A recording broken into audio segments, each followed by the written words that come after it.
Talent online current affairs ക്ലാസ്സിലേക്ക് സ്വാഗതം.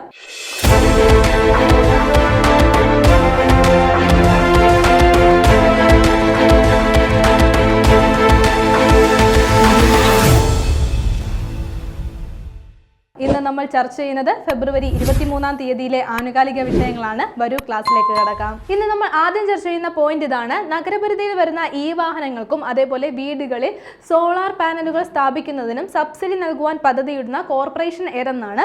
തിരുവനന്തപുരം കോർപ്പറേഷനാണ് ഇങ്ങനെ ഒരു കാര്യം തീരുമാനിക്കുന്നത്. എന്താണ്? നഗരപരിധിയിലുള്ളവർ വീടുകളിലേക്ക് ഈ വാഹനങ്ങൾ, ഇലക്ട്രോണിക് വെഹിക്കിൾസ് വാങ്ങിക്കുകയും അതേപോലെ വീടുകളിൽ സോളാർ പാനലുകൾ, സൗരോർജ്ജ പാനലുകൾ സ്ഥാപിക്കുകയും ചെയ്യുകയാണെങ്കിൽ അവർക്ക് സബ്സിഡി നൽകുവാനായിട്ടാണ് തീരുമാനിച്ചിരിക്കുന്നത്. അപ്പോൾ ഇതിലൂടെ ഈ വാഹനങ്ങളുടെ ഉപയോഗം ഡീസൽ പെട്രോൾ ഉപയോഗിച്ചുള്ള വാഹനങ്ങളുടെ ഉപയോഗം കുറച്ചുകൊണ്ട് ഈ വാഹനങ്ങളുടെ ഉപയോഗം പ്രോത്സാഹിപ്പിക്കുക, അതേപോലെ ഊർജ്ജം കണ്ടെത്തുന്നതിനായിട്ട് സൗരോർജ്ജ പാനലുകൾ ഉപയോഗിക്കുന്നതിന് വേണ്ടിയിട്ട് അതും പ്രോത്സാഹിപ്പിക്കുന്നതിനായിട്ടാണ് ഇങ്ങനെ ഒരു തീരുമാനം എടുത്തിരിക്കുന്നത്. അപ്പോൾ ഇങ്ങനെ ഒരു കാര്യത്തിന് പദ്ധതിയിടുന്ന കോർപ്പറേഷൻ ഏതാണെന്ന് ഓർത്തു വെക്കുക, തിരുവനന്തപുരം കോർപ്പറേഷനാണ്. അടുത്തതൊരു വേദിയാണ് നമ്മൾ നോക്കുന്നത്. ഇൻവെസ്റ്റ് കേരള ഗ്ലോബൽ ഉച്ചകോടി 2025 വേദി എവിടെയാണ്? കൊച്ചിയാണ്. കൊച്ചിയിൽ വെച്ചാണ് ഈ ഒരു സബ്മിറ്റ്, ഈ ഒരു ഉച്ചകോടി നടന്നത്. അപ്പോൾ ഓർത്തു വെക്കുക, invest Kerala invest Kerala global ഉച്ചകോടിയാണ്. അപ്പോൾ ഈ ഒരു ഉച്ചകോടി എന്തിനു വേണ്ടിയിട്ടുള്ളതാണെന്ന് ഓർത്തു വെക്കുക. കേരളത്തിന്റെ അടിസ്ഥാന സൗകര്യ വികസനത്തിന് വേണ്ടിയിട്ടുള്ള ഇൻവെസ്റ്റ്മെന്റുകളെ കുറിച്ചുള്ള ഒരു സബ്മിറ്റാണ്, ഒരു ഉച്ചകോടിയാണിത്. അപ്പോൾ ഈ ഒരു ഇൻവെസ്റ്റ് കേരള ഗ്ലോബൽ ഉച്ചകോടി 2025 വേദി എവിടെയായിരുന്നു? കൊച്ചിയായിരുന്നു. അടുത്തത് ഒരു അപ്പോയിന്റ്മെന്റ് ആണ് നമ്മൾ ചർച്ച ചെയ്യുന്നത്. 2025 ഫെബ്രുവരിയിൽ യുഎസിന്റെ FBI ഡയറക്ടറായി നിയമിതനായ ഇന്ത്യൻ വംശജൻ ആരാണെന്ന് ഓർത്തു വെക്കുക. കാഷ് പട്ടേലാണ്. ആരാണ്? കാഷ് പട്ടേലാണ്. 2025 ഫെബ്രുവരിയിലാണ് അപ്പോയിന്റ്മെന്റ് ആയത്. ഏത് പോസ്റ്റിലേക്കാണെന്ന് ഓർത്തു വെക്കാം. യുഎസിൽ FBI ഡയറക്ടറായിട്ടാണ് അദ്ദേഹം നിയമിതനായിരിക്കുന്നത്. അപ്പോൾ അതേപോലെ തന്നെ നേരത്തെ ഇപ്പോൾ യുഎസിന്റെ പ്രസിഡന്റ് ആരാണെന്ന് നമുക്കറിയാം, ട്രംപ് ആണ്. അപ്പോൾ നേരത്തെയുള്ള ട്രംപിന്റെ ആ ഒരു ഭരണകാലത്ത് അദ്ദേഹം നാഷണൽ ഇന്റലിജൻസ് അതേപോലെ പ്രതിരോധ വകുപ്പ് എന്നിവയിൽ ഉപദേഷ്ടാവായിട്ട് സേവനം അനുഷ്ഠിച്ചിട്ടുണ്ട്. ആരാണ്? കാഷ് പട്ടേൽ. അപ്പോൾ അദ്ദേഹം ഇപ്പോൾ ഏത് പോസ്റ്റിലേക്കാണ്? FBI ഡയറക്ടറായിട്ടാണ് നിയമിതനായിരിക്കുന്നത്. അപ്പോൾ ഇങ്ങനെ നിയമിതനായ ഇന്ത്യൻ വംശജൻ ആരാണെന്ന് ഓർത്തു വെക്കുക, കാഷ് പട്ടേലാണ്. അടുത്തത് ഒരു ബുക്കുമായി ബന്ധപ്പെട്ട പോയിന്റ് ആണ് നമ്മൾ ചർച്ച ചെയ്യുന്നത്. Life on Mars collected stories. Life on Mars collected stories എന്നുള്ള ഒരു ബുക്കാണ്. അപ്പോൾ ഈ ഒരു ബുക്ക് എഴുതിയത് ആരാണെന്ന് ഓർത്തു വെക്കുക, നമിത ഗോഖലെയാണ്.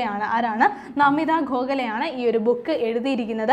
ബുക്കിന്റെ പേരെന്താണെന്ന് ഓർത്തു വെക്കാം, life on Mars. Life on Mars collected stories എന്നുള്ളതാണ്. അപ്പോൾ ഈ ഒരു ബുക്ക് എഴുതിയത് ആരാണ്? Namita ഗോഖലെയാണ്. Kerala PSC CPO WCPO എക്സാമിന് വേണ്ടി തയ്യാറെടുക്കുന്നവർക്കായി സ്പെഷ്യൽ ടോപ്പിക് ബുക്ക് ടാലന്റ് പുറത്തിറക്കിയിട്ടുണ്ട്. അപ്പോൾ ഈ ഒരു പരീക്ഷയിൽ 100-ൽ 20 മാർക്ക് നമുക്ക് നേടാൻ സാധിക്കുന്നത് സ്പെഷ്യൽ ടോപ്പിക്കിലാണ്. അപ്പോൾ ഈ സ്പെഷ്യൽ ടോപ്പിക്കിലെ 20-ൽ 20 മാർക്ക് നേടുവാൻ വേണ്ടിയിട്ടാണ് ഈ ഒരു ബുക്ക് ടാലന്റ് പുറത്തിറക്കിയിരിക്കുന്നത്. അപ്പോൾ നിങ്ങളുടെ അടുത്തുള്ള ബുക്ക് സ്റ്റോളുകൾ വഴിയോ ടാലന്റിന്റെ ഒഫീഷ്യൽ വെബ്സൈറ്റ് വഴിയോ ഇ-കൊമേഴ്സ് പ്ലാറ്റ്ഫോമുകളായിട്ടുള്ള ആമസോൺ, ഫ്ലിപ്കാർട്ട്, മീഷോ വഴിയോ നിങ്ങൾക്ക് ബുക്ക് സ്വന്തമാക്കാവുന്നതാണ്. ഉടൻ തന്നെ നിങ്ങളുടെ കോപ്പികൾ സ്വന്തമാക്കൂ. അടുത്ത നമ്മൾ ചർച്ച ചെയ്യുന്ന പോയിന്റ് ഇതാണ്: മൈക്രോസോഫ്റ്റിന്റെ ആദ്യ ക്വാണ്ടം ചിപ്പ് ഏതെന്നാണ്. മൈക്രോസോഫ്റ്റിന്റെ ആദ്യ ക്വാണ്ടം ചിപ്പ് അവർ അവതരിപ്പിച്ചിരിക്കുകയാണ്. അപ്പോൾ ഈ ചിപ്പിന് നൽകിയിരിക്കുന്ന പേര് ഓർത്തു വെക്കാം, മജോറാന. മജോറാന 1 എന്നുള്ളതാണ്. മജോറാന 1 എന്നുള്ളതാണ്. അപ്പോൾ എന്താണ് ഈ ഒരു ചിപ്പിന്റെ പ്രത്യേകത എന്ന് ഓർത്തു വെക്കുക. മൈക്രോസോഫ്റ്റ് അവതരിപ്പിച്ച ആദ്യ ക്വാണ്ടം ചിപ്പാണ്. എന്താണ്? മജോറാന 1 എന്നുള്ള ചിപ്പ്. അപ്പോൾ പോയിന്റ് ഓർത്തു വെക്കുക, മൈക്രോസോഫ്റ്റിന്റെ ആദ്യ ക്വാണ്ടം ചിപ്പ് ഏതാണ്? മജോറാന 1 എന്നാണ്. ഇനി നമ്മൾ നോക്കുന്ന പോയിന്റ് ഇതാണ്: 2025 ടൈം മാഗസിന്റെ വുമൺ ഓഫ് ദി ഇയർ ലിസ്റ്റിൽ ഇടം നേടിയ ഇന്ത്യക്കാരി ആരെന്ന് ഓർത്തു വെക്കാം. പൂർണിമ ദേവി ബർമൻ ആണ്. ആരാണ്? പൂർണിമ ദേവി ബർമൻ ആണ്.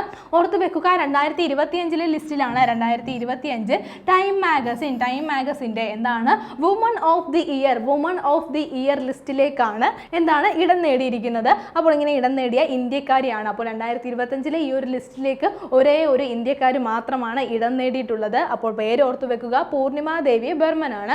ഇനി അദ്ദേഹത്തിന്റെ പ്രത്യേകത എന്താണെന്ന് കൂടി ഓർത്തു വെക്കാം. പൂർണിമ ദേവി ബർമൻ ഒരു ഇന്ത്യൻ ജീവശാസ്ത്രജ്ഞയും അതേപോലെ തന്നെ വന്യജീവി സംരക്ഷകയുമാണ്. അപ്പോൾ പേരെന്താണ്? പൂർണിമ ദേവി ബർമൻ എന്നാണ്. ഏത് ലിസ്റ്റിലേക്കാണ് ഇടം നേടിയത്? 2025 ടൈം മാഗസിന്റെ വുമൺ ഓഫ് ദി ഇയർ ലിസ്റ്റിലേക്കാണ് പൂർണിമ ദേവി ബർമൻ ഇടം നേടിയിരിക്കുന്നത്. അടുത്തത് ഉത്തർപ്രദേശ് സംസ്ഥാനവുമായി ബന്ധപ്പെട്ട ഒരു പോയിന്റ് ആണ് നമ്മൾ നോക്കുന്നത്. 2025 വിവർത്തന സംവിധാനം നിലവിൽ വന്ന സംസ്ഥാന നിയമസഭ ഏതെന്നാണ്. ഏത് നിയമസഭയാണെന്ന് ഓർത്തു വെക്കുക. ഉത്തർപ്രദേശിന്റെ നിയമസഭയിലാണ് എന്താണ് വിവർത്തന സംവിധാനമാണ് വിവർത്തന സംവിധാനമാണ് നിലവിൽ വന്നിരിക്കുന്നത്. അപ്പോൾ പോയിന്റ് ഓർത്ത് വെക്കാം. 2025 വിവർത്തന സംവിധാനം നിലവിൽ വന്ന സംസ്ഥാന നിയമസഭ ഏതാണ്? ഉത്തർപ്രദേശ് സംസ്ഥാന നിയമസഭയാണ്. അടുത്തത് നമ്മൾ നോക്കുന്നത് തിരുവള്ളുവരുടെ ഒരു പ്രതിമ സ്ഥാപിതമായ കാര്യമാണ്. അപ്പോൾ എവിടെയാണ് സ്ഥാപിതമായിരിക്കുന്നത്? ഫിലിപ്പൈൻസിലാണ് ഇപ്പോൾ സ്ഥാപിതമായിരിക്കുന്നത്. അപ്പോൾ 2025 തിരുവള്ളുവരുടെ പ്രതിമ സ്ഥാപിതമായ വിദേശ രാജ്യം ഏതാണ്? ഫിലിപ്പൈൻസ് ആണ്. അപ്പോൾ ഓർത്തു വെക്കുക, ഇന്ത്യയും ഫിലിപ്പൈൻസും തമ്മിലുള്ള നയതന്ത്ര ബന്ധങ്ങളുടെ 75ാമത് വാർഷികത്തോടനുബന്ധിച്ചാണ് എന്താണ് തിരുവള്ളുവരുടെ പ്രതിമ അവിടെ സ്ഥാപിതമായത്. അപ്പോൾ എന്നാണെന്ന് ഓർത്തു വെക്കുക, 2025 സ്ഥാപിതമായിരിക്കുന്നത്. ഏത് രാജ്യത്താണ്? ഫിലിപ്പൈൻസിലാണ് സ്ഥാപിതമായിരിക്കുന്നത്. തിരുവള്ളുവരുടെ പ്രതിമയാണെന്ന് പറഞ്ഞു. അതേപോലെ ഇന്ത്യയും ഫിലിപ്പൈൻസും തമ്മിലുള്ള നയതന്ത്ര ബന്ധങ്ങളുടെ 75ാമത് വാർഷികത്തോടനുബന്ധിച്ചാണ് ഈ ഒരു പ്രതിമ അനാച്ഛാദനം ചെയ്തത്. അതേപോലെ തന്നെ നമ്മൾ കഴിഞ്ഞ ക്ലാസ്സിൽ ചർച്ച ചെയ്തിരുന്നു, തിരുവള്ളുവരുടെ കന്യാകുമാരിയിലുള്ള പ്രതിമയുടെ എത്രാമത് വാർഷികമാണ് ഈയിടെ ആചരിച്ചത്? 25ാമത് വാർഷികമാണ് തിരുവള്ളുവരുടെ കന്യാകുമാരിയിൽ സ്ഥാപിതമായ പ്രതിമയുടെ 25ാമത് വാർഷികം ഈയിടെ ആചരിച്ചിരുന്നു. അപ്പോൾ ഓർത്തു വെക്കാം, 2025 തിരുവള്ളുവരുടെ പ്രതിമ സ്ഥാപിതമായ വിദേശ രാജ്യം ഏതാണ്? ഫിലിപ്പൈൻസ് ആണ്. അടുത്ത നമ്മൾ നോക്കുന്ന പോയിന്റ് ഇതാണ്. അടുത്തിടെ അസമിൽ ഉൾനാടൻ ജലപാത ടെർമിനൽ ഉദ്ഘാടനം ചെയ്യപ്പെട്ടത് എവിടെയാണെന്ന് ഓർത്തു വെക്കുക. ജോഗിഗോബയിലാണ്. എവിടെയാണ്? ജോഗിഗോബയിലാണ്. അസമിലെ ജോഗിഗോബയിലാണ് അടുത്തിടെ ഉൾനാടൻ ജലപാത ടെർമിനൽ ഉദ്ഘാടനം ചെയ്യപ്പെട്ടത്. അപ്പോൾ അസമിലെ ജോഗിഗോബ ബ്രഹ്മപുത്ര നദിയിലായിട്ടാണ് ഈ ഒരു ഉൾനാടൻ ജലപാത ടെർമിനൽ ഉദ്ഘാടനം ചെയ്യപ്പെട്ടിരിക്കുന്നത്. അപ്പോൾ ഇതിലൂടെ ഇന്ത്യ ഭൂട്ടാൻ അതേപോലെ ബംഗ്ലാദേശ് രാജ്യങ്ങൾ തമ്മിലുള്ള ത്രികക്ഷി വ്യാപാര സഖ്യം ഒന്നുകൂടി എളുപ്പമാകും. വ്യാപാരം വർദ്ധിക്കുവാനായിട്ട് ഈ ഒരു ഉൾനാടൻ ജലപാത ടെർമിനൽ സഹായകരമാകും. അപ്പോൾ ഓർത്തു വെക്കാം, അടുത്തിടെ അസമിൽ ഉൾനാടൻ ജലപാത ടെർമിനൽ ഉദ്ഘാടനം ചെയ്യപ്പെട്ടത് എവിടെയാണ്? ജോഗിഗോബയിലാണ്. Kerala PSC degree prelims and main secretariat assistant എക്സാമിന് വേണ്ടി തയ്യാറെടുക്കുന്നവർക്കായി ടാലന്റ് റാങ്ക് ഫയലുകൾ പുറത്തിറക്കിയിട്ടുണ്ട്. അപ്പോൾ 3 വോള്യങ്ങളിലായിട്ടാണ് ഈ ഒരു റാങ്ക് ഫയലുകൾ നിങ്ങൾക്ക് ലഭ്യമാവുക. ഈ ഒരു എക്സാമിന് വേണ്ടിയിട്ടുള്ള ഏറ്റവും മികച്ച റാങ്ക് ഫയൽ ആയിരിക്കും ഇത്. അപ്പോൾ എക്സാമിന്റെ ഡേറ്റ് വന്നിട്ടുണ്ട്. അപ്പോൾ എല്ലാവരും കൺഫർമേഷൻ കൊടുത്ത് ഉറപ്പായും റാങ്ക് ഫയലുകൾ വാങ്ങിച്ച് പഠിക്കുക. എന്തായാലും നമുക്ക് വിജയം നേടാൻ സാധിക്കും. അപ്പോൾ ടാലന്റിന്റെ ഒഫീഷ്യൽ വെബ്സൈറ്റ് വഴിയോ നിങ്ങളുടെ അടുത്തുള്ള ബുക്ക് സ്റ്റോളുകൾ വഴിയോ ഇ-കൊമേഴ്സ് പ്ലാറ്റ്ഫോമുകളായിട്ടുള്ള ആമസോൺ, ഫ്ലിപ്കാർട്ട്, മീഷോ വഴിയോ നിങ്ങൾക്ക് ബുക്കുകൾ സ്വന്തമാക്കാവുന്നതാണ്. ഉടൻ തന്നെ നിങ്ങളുടെ കോപ്പികൾ സ്വന്തമാക്കും. ഇനി സ്പോർട്സുമായി ബന്ധപ്പെട്ട ഒരു പോയിന്റ് ആണ് നമ്മൾ ചർച്ച ചെയ്യുന്നത്. 2024-25 രഞ്ജി ട്രോഫി ഫൈനലിൽ ഏറ്റുമുട്ടുന്നത് ഏതൊക്കെ ടീം തമ്മിലെന്നാണ്. അപ്പോൾ ഓർത്ത് വെക്കാം, കേരളവും അതേപോലെ വിദർഭയും തമ്മിലാണ്. ഈ ടീമുകൾ തമ്മിലാണ് 2024-25 രഞ്ജി ട്രോഫി ഫൈനലിൽ മത്സരത്തിൽ ഏറ്റുമുട്ടുന്നത്. അപ്പോൾ ആദ്യമായിട്ടാണ് കേരള ടീം രഞ്ജി ട്രോഫി ഫൈനലിൽ വരുന്നത്. രഞ്ജി ട്രോഫി ഫൈനലിൽ കേരളം ആദ്യമായിട്ടാണ്. അപ്പോൾ ആ ഒരു കളി, ഈ ഫൈനലിൽ എത്താൻ സഹായിച്ച ഒരു കളി വളരെ ഗംഭീരമായിരുന്നു. അപ്പോൾ 2024-25 രഞ്ജി ട്രോഫി ഫൈനലിൽ ഏറ്റുമുട്ടുന്നത് കേരളവും വിദർഭയും തമ്മിലാണ്. അപ്പോൾ കേരളം ആദ്യമായിട്ടാണ് ഈ ഒരു മത്സരത്തിൽ, രഞ്ജി ട്രോഫി മത്സരത്തിൽ ഫൈനലിൽ വരുന്നതെന്ന് പറഞ്ഞു. അപ്പോൾ കേരള ടീമിന്റെ ക്യാപ്റ്റൻ ആരാണെന്ന് കൂടി ഓർത്തു വെക്കാം. സച്ചിൻ ബേബിയാണ്. സച്ചിൻ ബേബിയാണ് കേരള ടീമിന്റെ ക്യാപ്റ്റൻ ആരാണ്? സച്ചിൻ ബേബിയാണ്. ഇനി കേരള ടീമിന്റെ മുഖ്യ പരിശീലകൻ ആരാണെന്ന് കൂടി ഓർത്തു വെക്കുക. അമയ് ഖുറാസിയാണ്. ഖുറാസിയാണ് കേരള ടീമിന്റെ മുഖ്യ പരിശീലകൻ.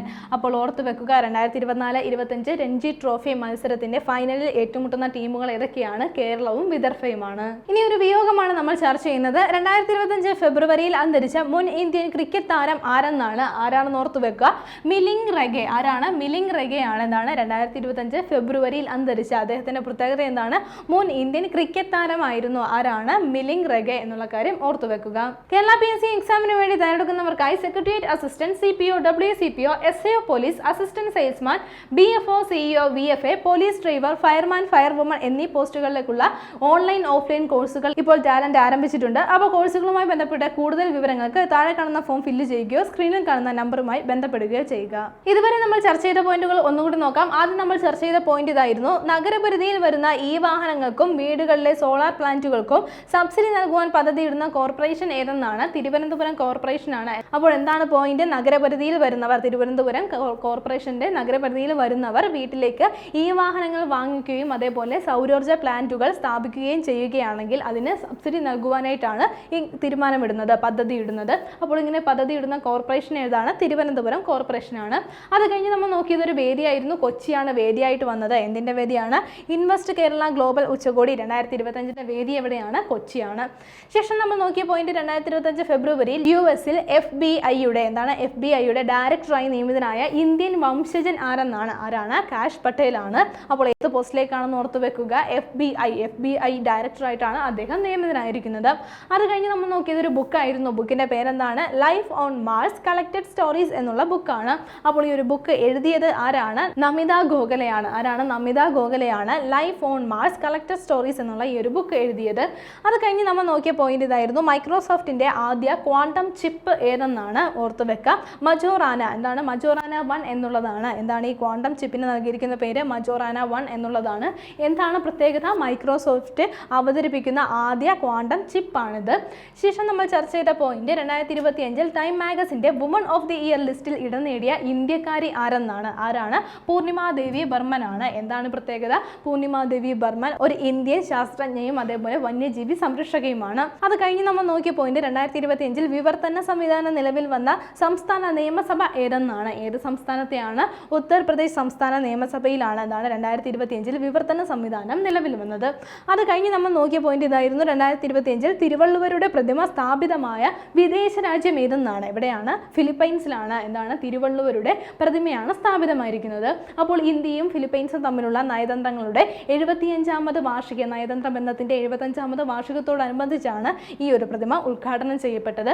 അതേപോലെ നമ്മൾ 25ാം വാർഷികം ആഘോഷിച്ച ഒരു പ്രതിമയുടെ കാര്യം പറഞ്ഞു. എവിടെയാണ്? കന്യാകുമാരിയിലെ തിരുവള്ളുവരുടെ പ്രതിമയുടെ 25ാം വാർഷികമാണ് ഈയിടെ ആചരിച്ചത്. ശേഷം നമ്മൾ നോക്കിയ പോയിന്റ് ഇതായിരുന്നു, അടുത്തിടെ അസമിൽ ഉൾനാടൻ ജലപാത ടെർമിനൽ ഉദ്ഘാടനം ചെയ്യപ്പെട്ടത് എവിടെയാണ്? അസമിലെ ജോഗിഗോബയിലാണ്. എന്താണ്? ഉൾനാടൻ ജലപാത ടെർമിനൽ ഉദ്ഘാടനം ചെയ്യപ്പെട്ടത്. അപ്പോൾ ഇതിന് എന്തിന് സഹായകരമാകുമെന്ന് നമ്മൾ പറഞ്ഞു. ഇന്ത്യ, ഭൂട്ടാൻ, ബംഗ്ലാദേശ് രാജ്യങ്ങൾ തമ്മിലുള്ള അവരുടെ വ്യാപാര ബന്ധത്തെ കൂടുതൽ ദൃഢമാക്കുന്നതിന് ഇത് സഹായകരമാകും. ശേഷം നമ്മൾ നോക്കിയ പോയിന്റ് ഇതായിരുന്നു, 2024-25 രഞ്ജി ട്രോഫി ഫൈനലിൽ ഏറ്റുമുട്ടുന്ന ടീംസ് ഏതൊക്കെയെന്നാണ്? കേരളവും അതേപോലെ വിദർഭയുമാണ്. കേരളം ആദ്യമായിട്ടാണ് രഞ്ജി ട്രോഫി ഫൈനലിൽ എത്തുന്നത്. അതേപോലെ കേരള ടീമിനെ ക്യാപ്റ്റൻ ആരാണെന്ന് നമ്മൾ പറഞ്ഞു, സച്ചിൻ ബേബിയാണ് കേരള ടീമിന്റെ ക്യാപ്റ്റൻ. കേരള ടീമിന്റെ മുഖ്യ പരിശീലകൻ ആരാണെന്ന് നമ്മൾ പറഞ്ഞു, ആരാണ്? അമയ് ഖുറാസിയാണ് കേരള ടീമിന്റെ മുഖ്യ പരിശീലകൻ. അത് കഴിഞ്ഞൊരു വിയോഗമാണ് നമ്മൾ നോക്കിയത്. 2025 ഫെബ്രുവരിയിൽ അന്തരിച്ച മുൻ ഇന്ത്യൻ ക്രിക്കറ്റ് താരം ആരെന്നാണ്? അദ്ദേഹത്തിന്റെ പേര് ഓർത്ത് വെക്കുക, മിലിംഗ് റെഗെ എന്നാണ്. കഴിഞ്ഞ ക്ലാസ്സുമായി ബന്ധപ്പെട്ട 2 ചോദ്യങ്ങൾ നൽകുകയാണ്. ശരിയുത്തരങ്ങൾ താഴെ കമന്റ് ചെയ്യുക. ആദ്യത്തെ ചോദ്യം ഇതാണ്, സംസ്ഥാനത്ത് തയ്യാറാക്കിയ വരൾച്ചാ മാപ്പ് പ്രകാരം ഏറ്റവും കൂടുതൽ വരൾച്ചാ ബാധിത പ്രദേശങ്ങളുള്ള ജില്ല ഏതെന്നാണ്? ഓപ്ഷൻസ് ഇതൊക്കെയാണ്. Option A Palakkad, option B Kasaragod, option C Kozhikode, option D Thrissur. രണ്ടാമത്തെ ചോദ്യം ഇതാണ്, 72ാമത് മിസ് വേൾഡ് മത്സരം 2025 വേദി എവിടെയെന്നാണ്? ഓപ്ഷൻസ് ഇതൊക്കെയാണ്. Option A Gujarat, option B Maharashtra, option C Telangana, option D Andhra Pradesh. ശരിയുത്തരങ്ങൾ താഴെ കമന്റ് ചെയ്യുക. കഴിഞ്ഞ ക്ലാസ്സിൽ നൽകിയിരുന്ന ചോദ്യങ്ങളുടെ ഉത്തരങ്ങൾ ചർച്ച ചെയ്യാം. ആദ്യത്തെ ചോദ്യം ഇതായിരുന്നു, 2025 ഫെബ്രുവരിയിൽ ഡൽഹിയുടെ മുഖ്യമന്ത്രിയായി സ്ഥാനമേറ്റത് ആരെന്നാണ്? ഓപ്ഷൻ ബി ആണ് ശരിയുത്തരം. ആരാണ്? രേഖാ ഗുപ്തയാണ്. 2025 ഫെബ്രുവരിയിൽ ഡൽഹിയുടെ മുഖ്യമന്ത്രിയായി സ്ഥാനമേറ്റത്. അതേപോലെ ഓർത്തു വെക്കുക, ഡൽഹിയുടെ 4ാമത്തെ വനിതാ മുഖ്യമന്ത്രിയാണ്. ആരാണ്? രേഖാ ഗുപ്ത. രണ്ടാമത്തെ ചോദ്യം ഇതായിരുന്നു, sports star races award 2025 sports star of the year ആയി തിരഞ്ഞെടുക്കപ്പെട്ട വനിതാ താരം ആരെന്നാണ്? ആരാണ്? മനു ഭാക്കർ ആണ്. Sports star races award 2025 sports star of the year വനിതാ വിഭാഗത്തിൽ തിരഞ്ഞെടുക്കപ്പെട്ടത്. അപ്പോൾ 2024 മനു ഭാക്കറിന് ഖേൽരത്ന പുരസ്കാരം, 2024 ഖേൽരത്ന പുരസ്കാരം മനു ഭാക്കറിന് ലഭിച്ചിരുന്നു. അപ്പോൾ മനു ഭാക്കറാണ് ശരിയുത്തരം. ഇന്ന് നമ്മൾ ചർച്ച ചെയ്ത പോയിന്റുകൾ എല്ലാവർക്കും മനസ്സിലായി കാണുമെന്ന് വിശ്വസിക്കുന്നു. നന്നായി പഠിക്കുക, നന്നായി മുന്നേറുക. മറ്റൊരു ക്ലാസ്സുമായി വീണ്ടും കാണാം.